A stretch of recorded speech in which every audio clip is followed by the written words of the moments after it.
The last question for the night. Dr. Zakir, allow me to read to you about your comments about the people of the book only limited to the Jews and Christians. This is a commentary by Prof. Hashim Kamali. I think he's quite an authority in Sharia. It's based on the verse of the Quran. Those who restrict the category of ahli al-kitab to Jews and Christians. Sorry. What is the name you took? Which is the name of the famous person? You said because just now. What was the name of the commentary? Who wrote it? Prof. Hashim Kamali. Hashim Kamali. I haven't heard of him. First time I'm hearing. Yeah, please Google him. No, you said he's very famous. He's the chairman of Institute of Advanced Islamic Study in Malaysia. Maybe famous in Malaysia. Yeah. He may be good scholar. I'm not saying he's bad. I'll pass you his book. You can read. But right now, just for the benefit I haven't heard of him. He may be a good person. He may be a good scholar. I'm not disagreeing with that. But I personally haven't heard of him. If you can read the commentary. Okay.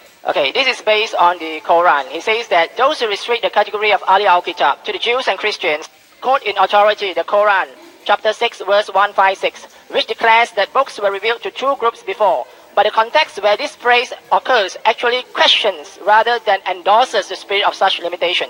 Let us briefly examine the context. The verse, chapter 6, verse 156, immediately follows two other verses, one of which affirms the veracity of the Torah that contains guidance and light. The succeeding verse refers to the Quran itself as the blessed book, Kitabun Mubarakun, and an authoritative source. And then comes the verse 156. Lest you should say, think that books were sent down to two, groups of people, only before us, and for our part we remain unacquainted with a revealed book.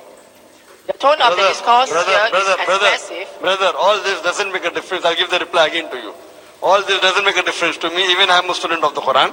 Let me tell you one thing. I want to repeat the answer which you have not heard correctly. I told you by meaning ahli kitab means people of the book. It can also mean people of the revelation. In that context, even Muslims are ahli kitab. Allah has sent many books. Quran says in Surah Ra'd chapter 13 verse 38, لِكُلِّ أَجْلٍ kitab. In every age we have sent a book. That's the definition. But when Quran uses an idiom, ahli kitab, it only refers to Jews and Christians, no one else. If I agree with that person, I don't know what context he's talking about, then there will be big chaos. Among the ahli kitab, there are those who say this, and it says ahli kitab believe in law and gospel, meaning Torah and the Injil. With these, there are many verses in the Quran. With this, it is 100% sure that whenever Quran refers to ahli kitab, it only refers to Jews and Christians as an idiom. Otherwise, there are many other people who are ahli kitab. But when the Quran refers to it, and I give you the example, when Quran says, "Oh Prophet, tell your wives and the believing women," you ask me, who's the Prophet? Adam is Prophet, Noah is Prophet, Abraham is Prophet, Musa alayhi salam is Prophet, Jesus is Prophet. But when Quran says Prophet, it specifically refers to no one but Prophet Muhammad, peace be upon him. I gave you the answer, you didn't hear it. I hear you, but I hope this that is you the answer. also...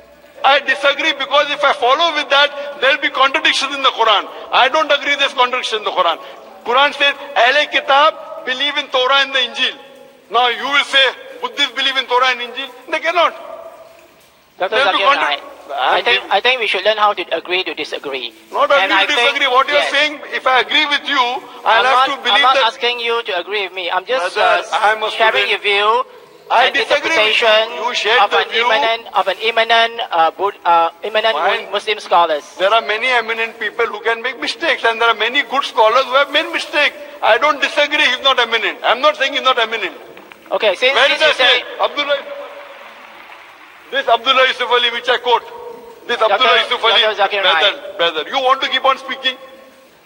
Have you come here to give a speech? This book which I refer, the translation, Abdullah Yusuf Ali, according to me, it's the best translation available. There are mistakes in this also.